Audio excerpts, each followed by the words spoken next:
I don't officially have an outie yet. Right now, my belly button is mostly flat, and then in the middle it sticks out like a little bit. So it reminds me of Crater Lake here in Oregon.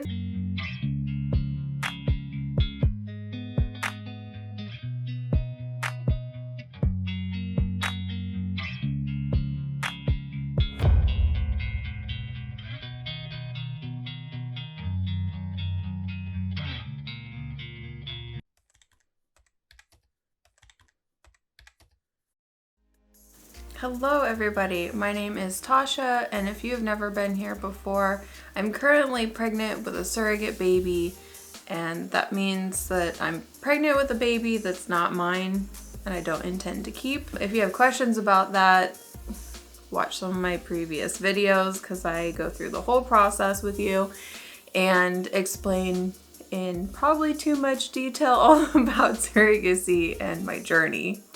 So if you're interested, you can go back and watch some of those. This is the, what are we on, 31 week update. I didn't record last week's update because I just wasn't feeling it. And to be honest, literally nothing happened. I went to work, came home, made dinner, went to the grocery store. Like nothing pregnancy related happened. I was like, meh. So hopefully you will get, or will have gotten, a video this past week. I did record one yesterday about like common surrogacy questions, and then went through the steps that you would go through if you signed up with the agency that I'm working with to do your own surrogacy journey. So I'm hoping to get that out. I'm only like 30% done editing it. I started, like, literally recorded it yesterday and started editing, and it was an hour and 20 minutes worth of footage. So it's taking me a hot second to get through it all. But I'm hoping to get that to you guys. Well, it would have been last Monday, but we'll see what I can do. I'm going to do a quick bump update for last week, since I didn't do that. So last week, 30 weeks, baby was the size of a head of cabbage, 15.95, almost 16 inches long, and 3.44 pounds. There she is in all her glory. So pregnancy symptoms during the 30th week, belly button changes. Oh my word, okay.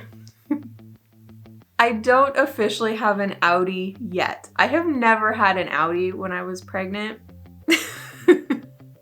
Right now, my belly button is mostly flat, and then like in the middle it sticks out like a little bit. So it reminds me of Crater Lake here in Oregon, and I will put up a picture and you'll see why I'm saying that. Like, there's like a little island in the middle and it's surrounded by water, and that's what my belly button reminds me of, like later in the day. Okay, so it's not like that all day long, but later in the day it definitely gives off Crater Lake vibes, which is just hysterical to me. Fatigue is another pregnancy symptom at 30 weeks. You probably won't feel the same level of extreme exhaustion as the first trimester, but you may notice you tire more easily and need to take breaks. Yep, that's definitely a thing, and my battery's about to die. So, fatigue. Definitely tire more easily. I don't know if it's like there's more to do, or I just have higher expectations of myself. I don't really know what's happening, but I definitely look around. I'm like, okay, I need to take care of this and this and this and that and that and that and that and that, and it just doesn't get done. So I might actually pay someone to come and clean my house because it's just ridiculous. There's too much for me to do at this point by myself. Swelling is the next thing on the list. I have not had any of that, thankfully, so far. I did with my first surrogate baby. I got super swollen and puffy, and it was not fun. I was due the middle of August, which is like the hottest month of the year here. And so this time I'm due like 2 weeks before August, or yeah, 2 weeks before that, the end of July. So I fully believe that I will have some swelling coming up. My mom actually told me after the fact that watermelon is really good for swelling. So I might be eating a lot of watermelon in the next few weeks, if the swelling is anything like it was the first time, because it was so freaking uncomfortable. My feet were so puffy. And no, I know what you're thinking. I did not have preeclampsia. That's like one of the symptoms of preeclampsia is swelling and high blood pressure. I didn't have high blood pressure. I was just very puffy, and it was not fun. Next on the list is shortness of breath, and I have definitely had that. Super fun. You can't even see it, but the top of my stomach, if I slouch, like my boobs rest on the top of my stomach, so there's like not a lot of room for any deep breathing. In fact, the other day I took a deep breath when I was driving. I like stretched up and like inhaled really deep, and the baby kicked me so hard. She's like, "What are you doing? You're invading my bubble." Like, it hurt. She kicked me so hard. So yeah, going up and down the stairs is not fun, which is probably why I get exhausted, because I have stairs in my house and I have stairs at work. So going up and down the stairs, I'm out of breath, and I'm just like, it's no fun. That's the end of the list for the 30-week pregnancy symptoms. I'm gonna insert a quick little clip here that I took last weekend when I was 30 weeks to show you my bump, because I did do that. I just didn't do a sit down video. So it is what it is. So 31 weeks. This week, today, 31 weeks. Baby is the size of a coconut. Aren't cabbages bigger than coconuts? I don't know how that works. She is 16.46 inches long and 3.86 pounds. That's insane. She's almost 4 pounds. Oh my word. 63 days left. Yeah, that tracks. 2 months. For a second, I was like, holy crap. Oh my word. Okay. A little bit bigger, baby. Okay, pregnancy symptoms during week 31. Braxton Hicks contractions. Okay. The amount of Braxton Hicks I have had this pregnancy is just asinine. It's insane. Every time I stand up, contraction. Every time I walk for like a certain amount of time, contraction. In fact, my friend and I will walk to Safeway because it's down the street from my work. And like if I need lunch or something, I'll walk down there and pick something up. Braxton Hicks contraction the entire time we are walking, there and back. It's like 15 to 20 minutes where my stomach is like rock hard. And I brought it up to my doctor because I was like, this is insane. How much is too much when it comes to Braxton Hicks? Because I feel like it's excessive and I shouldn't be getting them this often or for that long. Like literally, if I walk on the treadmill for half an hour, 25 minutes of a contraction, a Braxton Hicks contraction. Insanity. She, however, told me, yeah, that's totally normal. I'm sorry, what? What? You cannot be serious. She's like, yeah, what you want to watch out for is if you're having 6 contractions within an hour that last around 60 seconds, because those are actual contractions and those are a no-no at this point. So she actually explained it where contractions look like a mountain peak. So basically they come up to a point and then they relax. And it usually lasts for about 30 to 60 seconds. A Braxton Hicks contraction is more like a plateau where it goes up and then kind of just hangs out for a while and then goes back down. So she's like, as long as your Braxton Hicks are lasting like at least minimum 90 seconds, they're fine. So that's fun. This last doctor's appointment, my intended father came with me. The intended mom couldn't make it. And when I mentioned the Braxton Hicks, his wheels in his head started spinning out of control because he, doesn't have kids yet. He's thinking like, oh, this is an early sign of labor, and he travels a lot for work. And so he was very concerned as we were walking out to the car. He's asking me about it. He's like, do you think that you're gonna go into labor early because you've had all these Braxton Hicks contractions? I'm like, no, just no. And so I had to kind of explain to him that like the last 3 babies that I have had came during the 39th week, and he has a trip scheduled for June and another like conference or something that he has to go to in July, like the 1st or 2nd week of July. And so he's like, I don't know if I need to like reschedule my June trip so I can be closer, because he wants to be there for the delivery, which I totally understand. But I was like, no, don't worry about it. Like, I'm taking bets to see when this baby will come.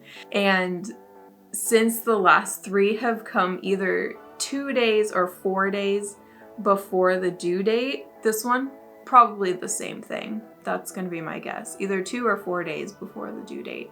So I kind of had to like simmer down. It's very unlikely, and I'm not going to start doing things that are going to push me into labor early. So, I mean, I understand his concern because he's going out of town and doesn't want to have to, come home early or have to ditch his work trip in the middle of it. Like, that's not okay. So I understand the concern, but I highly doubt she's going to come that early. Back to my symptom list. They've got leaky breasts on here again. I feel like they had that on here like 2 or 3 weeks ago. Still have not had that happen. Frequent urination. Yep. Definitely having that. I feel like I'm going twice as often as I was before now because she sits very low. Like when I sit down, she basically sits in my lap. Yeah, she's pushing on my bladder a little bit. So I find myself like, oh, do I need to pee? And I'm like, well, I might as well go. I'd rather do that than have to really go and accidentally pee myself. So we don't want that. Yeah, I definitely have been going more often, and I find myself waking up in the middle of the night around like 3 or 4 having to go. That's super fun. I also have been drinking a lot of water late at night, which is not great for that, but thirsty, so I'm not gonna not drink water late at night. Low back pain. Yes, I have had low back pain. I have this weird, it's not really sciatica, but it's close to it. I had it even before. I think it's from sitting a lot because it's my gluteus minimus muscle that is like extra tight. And if you didn't know this, there's actually 3 different muscle groups in your butt. You have gluteus maximus, medius, and minimus, so it's like layered. And the gluteus minimus is for, oh my goodness, I'm gonna have to look it up. I can't remember now. Something to do with sitting. Hip stabilizer and abductor of the hip. You can get really bad muscle tightness if you sit a lot because the weight on your hips, your muscles are trying to like hold it in a certain way. That's a terrible description. I'm sorry. If you really care, you can look it up. It's horrible, but I was told at one point that sitting is a cause of this problem that I have. And so the chiropractor that I went to showed me this exercise that you can do. It's a stretch basically. So the way that he showed it to me, it's kind of hard to do because you have to be on the floor. And when you're pregnant, getting up off the floor is not a picnic. So I've been doing it like on the edge of my bed. It's just a stretch that works your hip and like pulls that muscle and stretches it out so it's not so like tight. It's only on one side that I have it, which is super annoying because when I walk, certain times when it's like really bothering me, every time I step on the left side, it like pinches really bad and hurts. So that's super fun. It makes me kind of like waddle a little bit because like it hurts. So it looks like I'm either waddling or limping. I really couldn't tell you which. Sciatica is next on the list, which, you know, it definitely feels like it, but I think it's actually my muscle. So, and it's interesting because when it does hurt occasionally, or like when my sciatica starts acting up, sciatica, yeah, it starts like in your butt and it goes down your leg. Well, for me, it skips my entire leg and hurts in the ball of my foot. I don't know how it works. Like it hurts in my butt, skips my entire leg, and then hurts in the ball of my foot. So I don't know if it's actually sciatica or what the heck is happening, but yeah, occasionally I get that too. I'm telling you, these symptom lists get longer and longer as the weeks go on. Trouble sleeping. I am not having trouble sleeping. Got my pregnancy pillow and it is coming in clutch for sure. That's what I got for the baby. And she is kicking me in my, in like the front of my pelvis. It's uncomfortable. So had a doctor's appointment, like I said, this last week on Thursday. I have another one in 2 weeks. Now that I'm in my 3rd trimester, they happen every other week essentially until I get to July. Then I will have one every week. Talked to my doctor and she said I passed my glucose test, which is funny because she didn't call me with the results. So I kind of just assumed, like, no news is good news, I guess. I could have called, but I figured if it was bad, they would have definitely called me. While I was there, I asked her about scheduling a hospital tour so that the intended parents could, you know, see the hospital and get a feel for what it looks like before we go in. I've delivered at that hospital before, so I already know. Plus my grandma used to work there and I would visit her at work like years and years ago. So I already have an idea of, you know, what it looks like. And the doctor was like, well, I don't think they're doing hospital tours because now that they've lifted the mask restriction with patients, like I wouldn't have to wear a mask, the visitors wouldn't have to wear a mask, but all the hospital staff do. So they're trying to keep extra people out of the hospital. And according to my doctor, I'm allowed to have 4 visitors total, but only 2 at a time. And they can't like, yeah, they can't change. So I can't have like 8 people on a list and only 2 come at a time. I can have 4 people and 2 people can be there at one time. Yeah, so no hospital tour.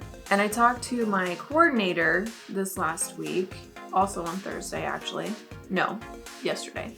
Not yesterday, Friday, good grief. Friday I talked to my coordinator at the agency and she was like, so I'm not seeing your hospital on the in-network list of hospitals for your second insurance. So we're trying to figure that out. So it's very likely that I might have to deliver at a different hospital. I'm assuming my doctor would still be the one delivering me because she works like with both hospitals. She's contracted with them.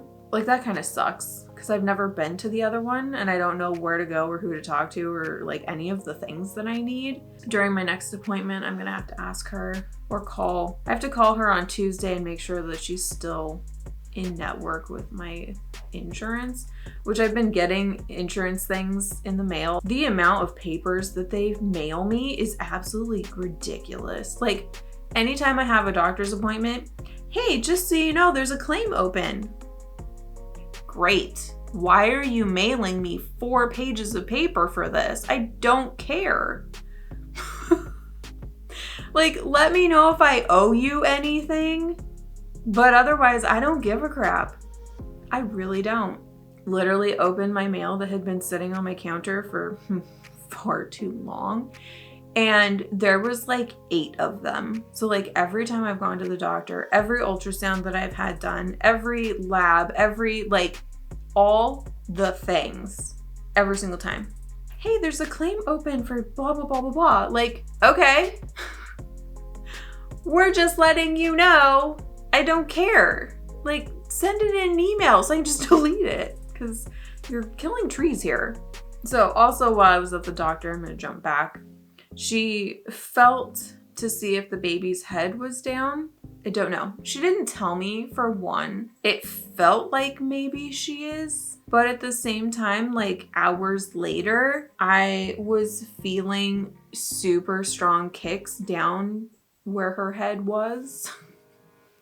So I think she like flipped around again. I don't know. I really couldn't tell you either way. I mean, at this point, it's still okay if she flips upside down or right side up or however. Totally fine. So I'm not too concerned about it.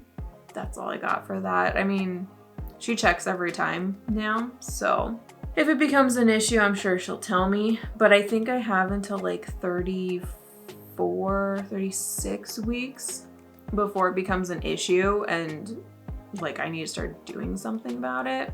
On Thursday, I met with the intended parents and the coordinator over Zoom, and we discussed like a bunch of different things. Hospital I'm delivering at, like make sure you bring the parentage documentation, talking to them. And she told me that I need to get the explanation of benefits for my work insurance, which I've asked for twice now and still haven't gotten. So I don't know if like the rep is slacking off or if I have to keep reminding my HR like, hey, can you email her again and see, you know, what's going on. And then we also talked about me providing breast milk for them. And I actually have a trip planned for the beginning of September, like the second week of September. And so I was telling them, like, before I even booked it, I was like, hey, I'm planning this trip just so you know, because I know that they want me to give them breast milk after the baby's born. And I was like, I produce enough, like, I'm sure it's going to be totally fine. By the time I go, it'll be 5 weeks after. And so it's likely they're going to have plenty saved up because I produce quite a bit. And the intended mom is going to try to induce lactation, which is awesome. I really hope that works for her. So they might not even need more than like a couple of months or a couple of weeks of breast milk from me anyway. So we'll see. It's just kind of one of those, like, just go with the flow, whatever happens. We talked about like how it's going to get from me to them. And I was like, look, I'm not going to be driving the first week afterwards. And he's like, oh, no, don't worry about it. I mean, you're providing it for us. So if anything, we're going to be driving to you to come pick it up. It's like, oh, okay. That works. Yeah, and they were saying like they're going to be getting a new freezer to store all the milk in. And they're talking about a chest freezer. Like, Chest freezers are not the greatest for storing breast milk if you have a lot of it, because then you end up having to dig in the bottom to get the oldest stuff out first. And it's just, I told them how I felt about it. I was like, the stand-up ones are fantastic. I still use mine for storing all my frozen stuff because it's so nice. You open it up and you just like can look at everything instead of like digging in that like tiny one that's above the refrigerator. No, I'm not about that. I like to keep my freezer organized.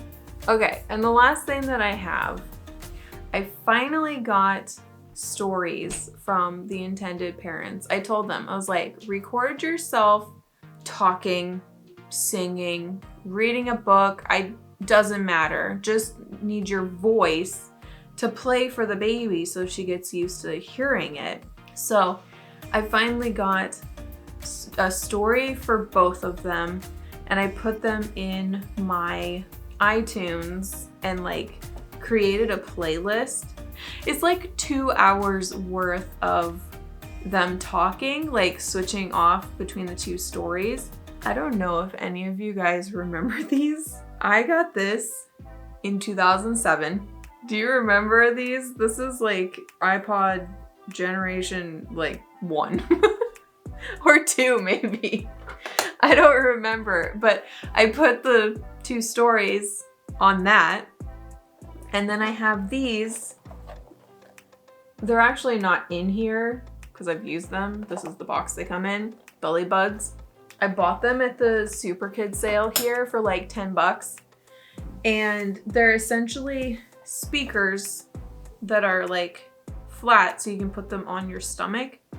And so I put them on my stomach and then the baby can listen to the stories while I do other things. So like I'm gonna take it to work. While I work, she can listen to that.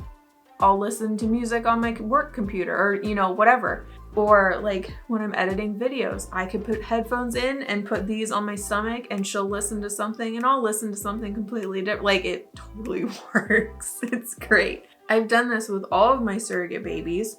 I feel like it makes it easier for the baby to get used to not hearing my voice since she hears it all the time. So this way she'll have like other familiar voices, so it won't be such a difficult transition, I guess you could say. I'm very excited that now she can start listening to these stories, and I'm not 100% sure how long the battery is gonna last on this iPod.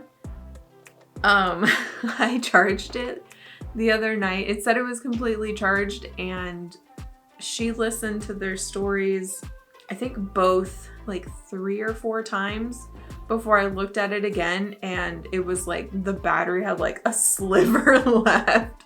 So we'll see. I still have the charger for it. It's one of, oh my word, it's like the one that's like this instead of the lightning charger that's like this. It's like huge. But it's great because, can you see? Like it has an audio jack and then the gigantic charging port on this thing. Crazy. It's so crazy. And I'm sorry, hold on. The whole reason that Apple, from what I've heard, the whole reason that Apple stopped putting the headphone jack in the iPhones, oh, this is so dirty, is because it made it thicker. Can you see like how thick my phone is compared to the iPod? You could totally put a headphone jack in this, in your phone, and it would not make it thicker. I don't know what they were thinking. So annoying. But anyway, now that I have this out, maybe I should change out the sticker on the back. It's so cool. So I got this clear case, and I get these stickers, the vinyl stickers, and I use double-sided tape. And so when it's in the thing, it has a different sticker, whatever I want it to be. So, super fun. Anyway, oh, that is it for my update. Oh wait, that's not it. Hold on. Where can I stand? I'll take you guys out here. Okay, so here's my baby bump. She's getting big. I actually am wearing a support band today just to see if it helps with like walking and cleaning my house and stuff. So we shall see. Like I said, there are other videos about my surrogacy journey. So if you're interested in watching some of those, I will link the playlist in the end of this video. Yes, can I help you? Hi. Oh yeah, you're just gonna stand on the baby, huh? You're just gonna stand on her? It's a good thing she's got kitty cats at home. She's gonna be used to being stepped on.